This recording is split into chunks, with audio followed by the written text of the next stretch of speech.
జై శ్రీరామ్. నమస్కారం అండి. 2025 డిసెంబర్ మాసంలో కన్యా రాశి వాళ్ళ మాస ఫలితాంశాలు ఎలా ఉన్నాయో తెలుసుకుంటూ వెళ్దాం. ముఖ్యంగా ఈ ఒక మాసంలో గ్రహ సంచారం తెలుసుకున్నట్లు కనుకైతే శని మీనరాశిలో సంచారం చేస్తున్నారు. అయితే ఇన్ని రోజులు ఆయన వక్రించి సంచారం చేశారు. వక్రించడం అంటే వెనక్కి వెళ్ళడం. ఇప్పుడు ఈ ఒక మాసం నుంచి ఆయన వక్రత్యాగం చేసి ముందుగా అంటే ఫార్వర్డ్ మోషన్లో సవ్య డైరెక్షన్లో ఆయన వెళ్తున్నారు, వక్రత్యాగం చేస్తున్నారు. ఇక రాహు కుంభరాశిలో సంచారం, కేతు సింహరాశిలో సంచారం, గురువు గారు వక్రించి కర్కాటక రాశిలో సంచారం చేస్తూ డిసెంబర్ 5వ తేదీ ఆయన అదే వక్ర మార్గంలోనే వెనక్కి ఇంటికి అంటే మిథున రాశికి వెళ్ళి సంచారాన్ని ప్రారంభం చేస్తున్నారు. ఇక సూర్యుడు డిసెంబర్ 16వ తేదీ వరకు ఆయన వృశ్చిక రాశిలో సంచారం, తదుపరి ధనుసు రాశిలో వెళ్లి సంచారాన్ని ప్రారంభం చేస్తున్నారు. కుజుడు కూడా డిసెంబర్ 7 వరకు వృశ్చిక రాశిలో, తదుపరి ధనుసు రాశిలో సంచారం చేస్తున్నారు. ఇక శుక్రుడు డిసెంబర్ 20వ తేదీ వరకు ఆయన వృశ్చిక రాశిలో సంచారం, తదుపరి ఆయన కూడా ధనుసు రాశిలో వెళ్లి సంచారాన్ని ప్రారంభం చేస్తున్నారు. బుధుడు ఈ ఒక మాసంలో ఆయన వృశ్చిక రాశిలోనే సంచారాన్ని కొనసాగిస్తున్నారు.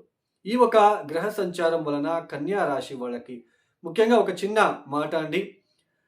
ఇక్కడ నేను గోచారంలో గ్రహ సంచారం వలన జరుగుతున్న ఫలితాలని మాత్రమే చెప్పబోతున్నాను.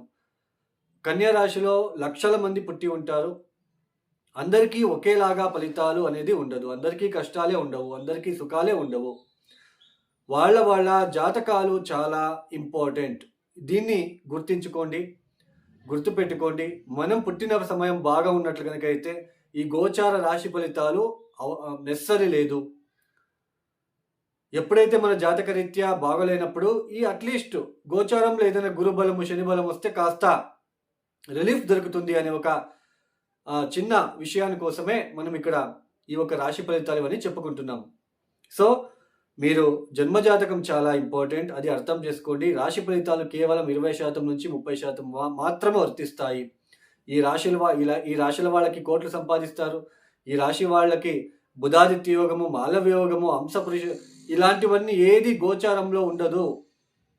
మనకి జన్మజాతకంలో అలాంటి యోగాలు కనుక ఉంటే అవి చాలా ఇంపార్టెంట్.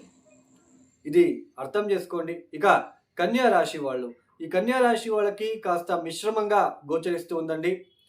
ముఖ్యంగా డిసెంబర్ 7 తర్వాత ఏదైతే కుజుడి ఒక మార్పు చతుర్థ స్థానంకి వెళ్తుందో, అర్ధాష్టమ కుజ దోషము, కొంచెం వృత్తి వ్యాపారాల్లో ఆటంకాలు, ఇంట్లో ఒత్తిడి లాంటిది మీరు ఫేస్ చేయక తప్పదు. ఆరోగ్యరీత్యా కూడా ఇబ్బందులు ఎదుర్కొనే సూచనలు, మానసికంగా చాలా ఒత్తిడులు ఎదుర్కొనే సూచనలు ఉంటాయి. అలానే ఇక్కడ ముఖ్యంగా డిసెంబర్ 16వ తేదీ వరకు మాత్రమే సూర్య బలిష్టంగా ఉన్నారు. డిసెంబర్ 16వ తేదీ తర్వాత కుజుడితో వెళ్ళి ఆయన కూడా అక్కడ జాయిన్ అవుతున్నారు చతుర్థ స్థానంలో. అర్ధాష్టమ సూర్య దోషం కూడా అంటాం.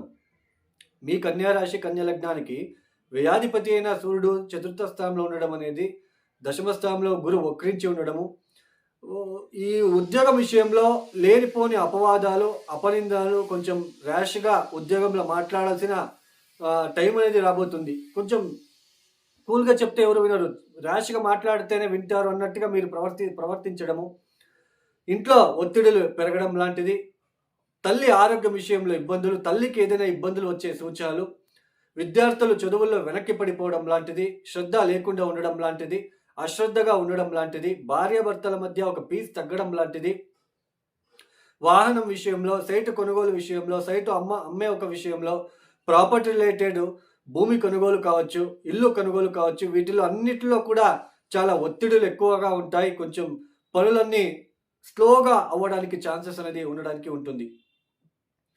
అలానే వృత్తిలో సడన్ చేంజెస్ని మీరు చూస్తారు, సడన్ ట్రాన్స్ఫర్మేషన్ని చూడడానికి ఆస్కారాలు ఎక్కువగా ఉంటాయండి. ఎక్కువ స్ట్రెస్కి గురి అవుతూ ఉంటారు. ఆరోగ్యం విషయంలో చాలా ఇబ్బందులు. మీ జన్మరాశికి అధిపతి అయిన బుధుడు తృతీయ స్థానంలో ఉండడం మిస్కమ్యూనికేషన్. మీరు చెప్పింది వేరే వాళ్ళు అపార్థం తెలుసుకునే విధానంగా ఉంటుంది. కొంచెం మిస్కమ్యూనికేషన్ అయ్యి అక్కడ ఇబ్బందులు తెచ్చిపెట్టే ఆస్కారాలు ఉంటాయి.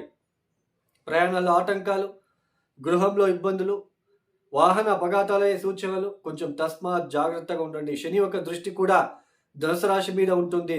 ధనుసు రాశిలో కుజుడు లాంటి, సూర్యుడు లాంటి ఫైరీ ప్లానెట్స్ కూడా అక్కడ సంచారం చేస్తున్నారు కాబట్టి కొంచెం మీరు జాగ్రత్తగా ఉండండి. ఇంట్లో ఒత్తిడులు పెరగకుండా చూసుకోవాలి. ఇంట్లో ఏదో ఒకటి చెడు వార్త వినడం లాంటిది, లేదా మానసిక ఇబ్బందులు ఎదుర్కోవడం లాంటిది, మానసికంగా అశాంతిగా ఉండడం లాంటిది, మీ భర్తకు ఆరోగ్యం విషయంలో, భార్యకు ఆరోగ్యం విషయంలో ఇబ్బందులు ఎదుర్కొనే సూచనలు, ఇలాంటివన్నీ ఈ కన్యా రాశి వాళ్ళు చూడవలసిన నెసరీ ఉంటుంది, ప్రమేయం ఉంటుంది. అయితే ఎప్పుడు శుక్రుడి యొక్క బలం అనేది మీకు బాగా ఉంటుందండి. శుక్రుడు ఎప్పుడైతే డిసెంబర్ 20వ తేదీ ఆయన చతుర్థానికి వెళ్ళి సంచారం చేస్తారో, అప్పుడు కొంచెం మానసికంగా ఈ సూర్య లాంటి, కుజుడు లాంటి గ్రహాలు ఇబ్బంది పెట్టినప్పటికీ కూడా ఈ శుక్రుడు అక్కడ వెళ్ళడం అనేది చాలా అంతవరకు మీకు పాజిటివ్‌నెస్ ఇచ్చి వస్తుంది. పాజిటివ్‌గా ఉండడము, కొంచెం మీకు మీరే కాన్ఫిడెన్స్ తెచ్చుకోవడం లాగా మీరు సమాధానం చెప్పుకోవడము, కొంచెం ఆ ఇబ్బందులు కొంచెం తగ్గే సూచనలు ఉంటాయి. ఈ డిసెంబర్ 20వ తేదీ తర్వాత కొంతమందికి వాహనం కొనుగోలు చేయడానికి అవకాశాలు కూడా ఉంటాయి. అప్పుడు ఈ ఇల్లు, సైట్ విషయంలో ఏదైనా మీరు ఇబ్బందులు పడుతూ ఉంటే అక్కడ కావాలంటే మీరు ప్రయత్నం చేసుకుంటే మంచిది. అయినా దశమ స్థానంలో చతుర్థాధిపతి గురువు వక్రించి ఉన్నారు. ఇది కూడా చాలా నెగెటివ్ ఇంపాక్ట్ చూపిస్తూ ఉంటుంది. కొంచెం పనులన్నీ త్వరితగతంగా పూర్తి అవ్వడానికి ఛాన్సెస్ తక్కువగా ఉంటాయి. కొంచెం స్ట్రెస్ ఎక్కువగా ఉంటుంది. మీరు కూల్‌గా ఉండలేకపోవడము, అంటే బాగా కోపంగా ఉండడం, ఆవేశంగా ఉండడానికి ఆస్కారాలు ఉంటాయి ఈ సమయంలో.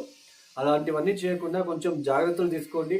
వృత్తి వ్యాపారాల్లో ఇతరులని, మూడో వ్యక్తిని నమ్మకుండా, మీదేది సీక్రెట్స్ కానీ ఏది చెప్పకుండా ఉన్నట్లు కనుకైతే మంచిది. లేకుంటే ఇబ్బందులు వచ్చే సూచనలు ఎక్కువగా ఉంటాయి. ఈ కన్యా రాశి వాళ్ళకి కొంచెం ఇబ్బందులు ఎక్కువగా ఉంటాయి కాబట్టి కన్యా రాశి వాళ్ళు తప్పనిసరిగా ప్రతిరోజు నవగ్రహాలకి 27 ప్రదక్షిణలు, 27 ఎరుపు రంగుల పూలతో చేయండి. ఓం నమః సూర్యాయ చంద్రాయ మంగళాయ బుధాయ చ గురు శుక్ర శనిభ్యశ్చ రాహువే కేతువే నమః. ఈ మంత్రం చదువుకుంటూ మీరు 27 ప్రదక్షిణలు చేయడానికి ప్రయత్నం చేయండి. కాల భైరవేశ్వర, శివుడికి ఆరాధన, మృత్యుంజయ మంత్రం పారాయణం చేసుకోవడం లాంటిది లేదా వినడం లాంటిది శ్రద్ధ వహించి మీరు పొద్దున్న లేసి పూజా మందిరంలో కూర్చొని వినడానికి ప్రయత్నాలు చేసుకోండి. కాలభైరవేశ్వర గాయత్రి మంత్రం మీరు మర్చిపోవద్దు. మృత్యుంజయ మంత్రం మర్చిపోవద్దు. రాత్రిపూట కొంచెం జర్నీస్ తప్పించండి. కొంచెం జాగ్రత్తలు తీసుకోండి. ఎవరైతే ఈ వీడియో చూస్తున్నారో లైక్ చేయండి, షేర్ చేయండి. మీ అభిప్రాయాలను నాకు కామెంట్ రూపంలో తెలియచేయండి. అలానే ఎవరికైనా ఆస్ట్రాలజీ కన్సల్టేషన్ కావాలనుకుంటే డిస్ప్లే అవుతున్న నెంబర్కి నేరుగా కాల్ చేయండి. ప్రాబ్లమ్స్ చెప్పుకోరాదు నా దగ్గర. మీ ప్రాబ్లమ్స్ మీరే చెప్పుకుంటే ఇక నేనెందుకు. సో మీరు ప్రాబ్లమ్స్ చెప్పుకోరాదు. Date of birth timings compulsory ఉండాలి. డేట్ ఆఫ్ బర్త్ టైమింగ్స్ కావాలి.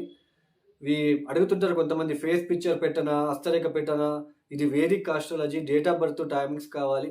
ప్రాబ్లమ్స్ మీకు ఎలాంటి ప్రాబ్లమ్స్ మీరు ఫేస్ చేస్తున్నారు, ఎప్పటి నుంచి బాగుండట్లేదు, ఏ పరిహారాలు చేసుకోవాలి, ఇంకా ఎన్ని రోజులు మీకు బాగుండట్లేదు, ఎలాంటి విషయాల్లో జాగ్రత్తగా ఉండాలి, ఇవన్నీ ఎక్స్ప్లెనేషన్ చేయడం జరుగుతుంది. ఎవరికైనా ఇది నచ్చినట్లయితే కాల్ చేయండి. ఇక ఈ వీడియోని క్లోజ్ చేస్తున్నాను. సర్వే జనం సుఖినో భవంతు. ధన్యవాదములు. జై శ్రీరామ్.